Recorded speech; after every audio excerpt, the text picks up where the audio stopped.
Rescued by the Perfect Cowboy. By Melinda Curtis. Prologue.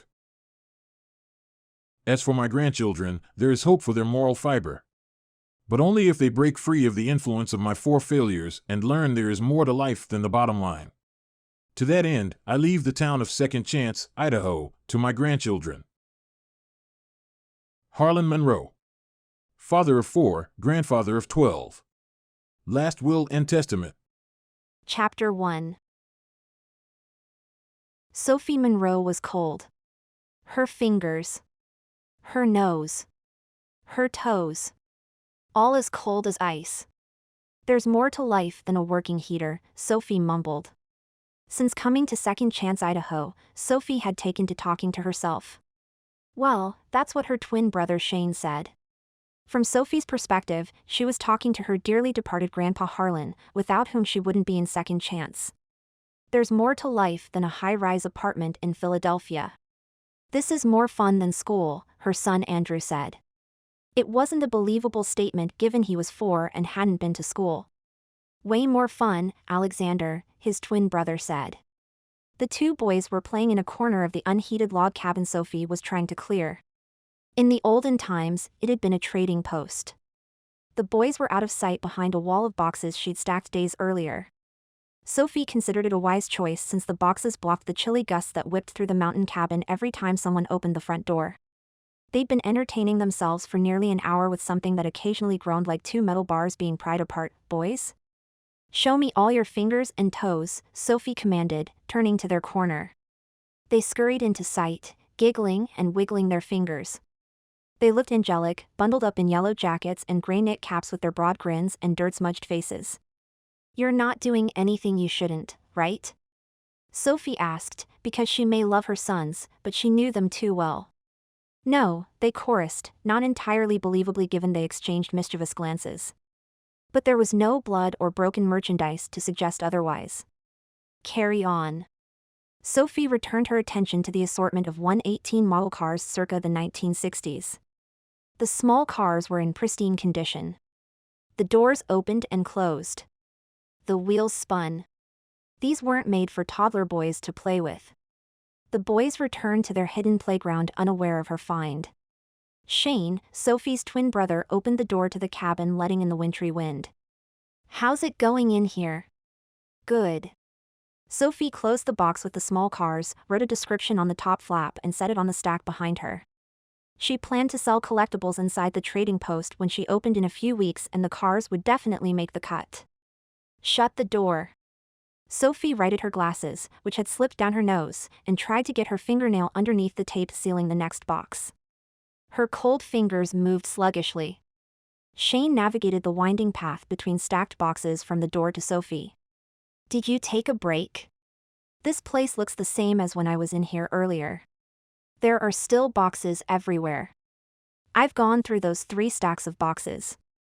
Sophie pointed to the tall, wide heap behind her. It's not like I have room to put anything on display. The trading post had been built over 100 years ago by Sophie's ancestors from thick round logs and had been a place for early settlers to trade furs for the essentials. From what Sophie could tell, it had been closed for several decades. The cash register was ancient, not electronic. The ceilings were high and open-beamed, which would have made the space seem large if it had more natural light and less clutter. Someone, she suspected her grandpa Harlan, since he'd owned every building in town, had left boxes and boxes of their possessions. She was more respectful of a person's right to collect what they had heart for than she'd been a few years ago when, as a curator of the vast Monroe art collection, she'd used monetary value as a way to manage things. Look at you. Shane chuckled. Trapped in piles of junk. Please don't call it that. I've told you, one man's junk is another man's gem. Seriously, Sophie. You're trapped in treasure, Shane revised his assessment. Sophie stopped trying to open the box and glanced up. Oh. She saw what Shane meant. Burrowing into the stacks, she'd blocked herself in a sea of stuff and had no way out. Kind of like her situation in Second Chance. Metal snapped behind the wall of boxes where the twins were. They shrieked gleefully, which had to mean they had all fingers and toes unscathed. Boys, Sophie called, a little worried. What are you doing? Nothing, they chimed. Shane moved to investigate. What are you little heathens? Adorable little heathens, Sophie hurriedly corrected him. Her sons were a rambunctious but lovable pair. Doing? Shane rounded the wall of boxes, let out an oath and dropped out of sight. Sophie's cold parts tingled with fear. Shane? Boys? No. Shane firmly but gently reprimanded them. Something metal clinked and slid across the wood floor, but the boxes were stacked so high Sophie couldn't see what it was. Shane reappeared, guiding her adorable little heathens out from behind the box wall. The boys can't be in here unsupervised. I'm right here. Sophie breathed easier at the sight of her children, who were free of blood drips. I've been here the entire time, just a few feet away. Speaking of feet, Shane leaned down to the twins' eye level. You aren't to play with that bear trap ever again. Bear trap? Sophie echoed weakly. Her entire body was cold now. Boys, Shane said firmly. That fascinating thing you were playing with could have cut off your hand, your feet, or your fingers. He showed his nephews no mercy in his severe tone or stern expression. Blood would have spurted out from whatever it snapped on, like water from a garden hose. Sophie felt faint. And your mother couldn't have saved you because she's trapped in the midst of all those boxes. Shane didn't let up. He glowered at her, too. And there's no doctor for 100 miles, so once all your blood gushed out, you'd be dead. Dead. Hey. That was extreme even for Shane. Even considering the boys had been playing with a death trap. Sophie worked up enough saliva to swallow. Alexander's and Andrew's brown eyes were open wide and unblinking. They looked as scared as Sophie felt. Fingers and toes.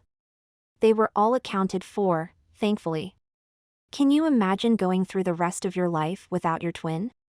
Shane continued his campaign to shock the 4-year-olds.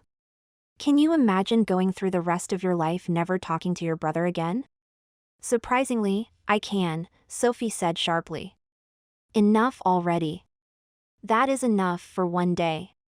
Shane released her little rascals and began moving boxes out of Sophie's way. Didn't you hear them playing with the jaws of death? Rattling chains like ghosts in a haunted mansion? Vaguely. Guilt pulled at the base of her throat. Good moms didn't let their kids play with sharp objects. Good moms didn't become so distracted with work they lost sight of their kids. Good moms raised their adorable little heathens full-time. With effort, Sophie swallowed guilt back down. She loved Alexander and Andrew, but she also loved mental stimulation, being useful, accomplishing something. Good moms weren't just moms. That's enough, Shane. Sophie raised her chin and slid her glasses where they belonged. I'm a working mom fostering independence. Shane pressed his lips together and mumbled something about keepers. Is this place haunted? Andrew asked Shane, face still frozen in shock. No, Andrew. It's not haunted, Sophie reassured her son, before turning her attention back to her brother. And, Shane, I checked on them. They were fine a few minutes ago. Famous last words. Guilt came back. More bitter than before, congealing in her throat. Good moms. But Uncle Shane said ghosts. Alexander glanced nervously over his shoulder to their play place. Do you see what you've done? Sophie gestured toward the twins, grateful for the chance to toss irresponsibility back in Shane's court. They aren't going to sleep tonight for fear of ghosts. Until spring arrived in a few weeks' time, they were staying in the lodgepole and across the narrow highway, which was about as old as the trading post and creaked with every breath of wind coming down from the mountains. Maybe a little fear will keep them alive and in one piece. Shane finished clearing a path for Sophie to get free. Don't try to put this back on me. There's more to life than being a helicopter parent. Sophie couldn't face her twin. They'll learn something from this. Grandpa Harlan would have phrased her arguments differently, they lived to tell the tale. What's wrong with that?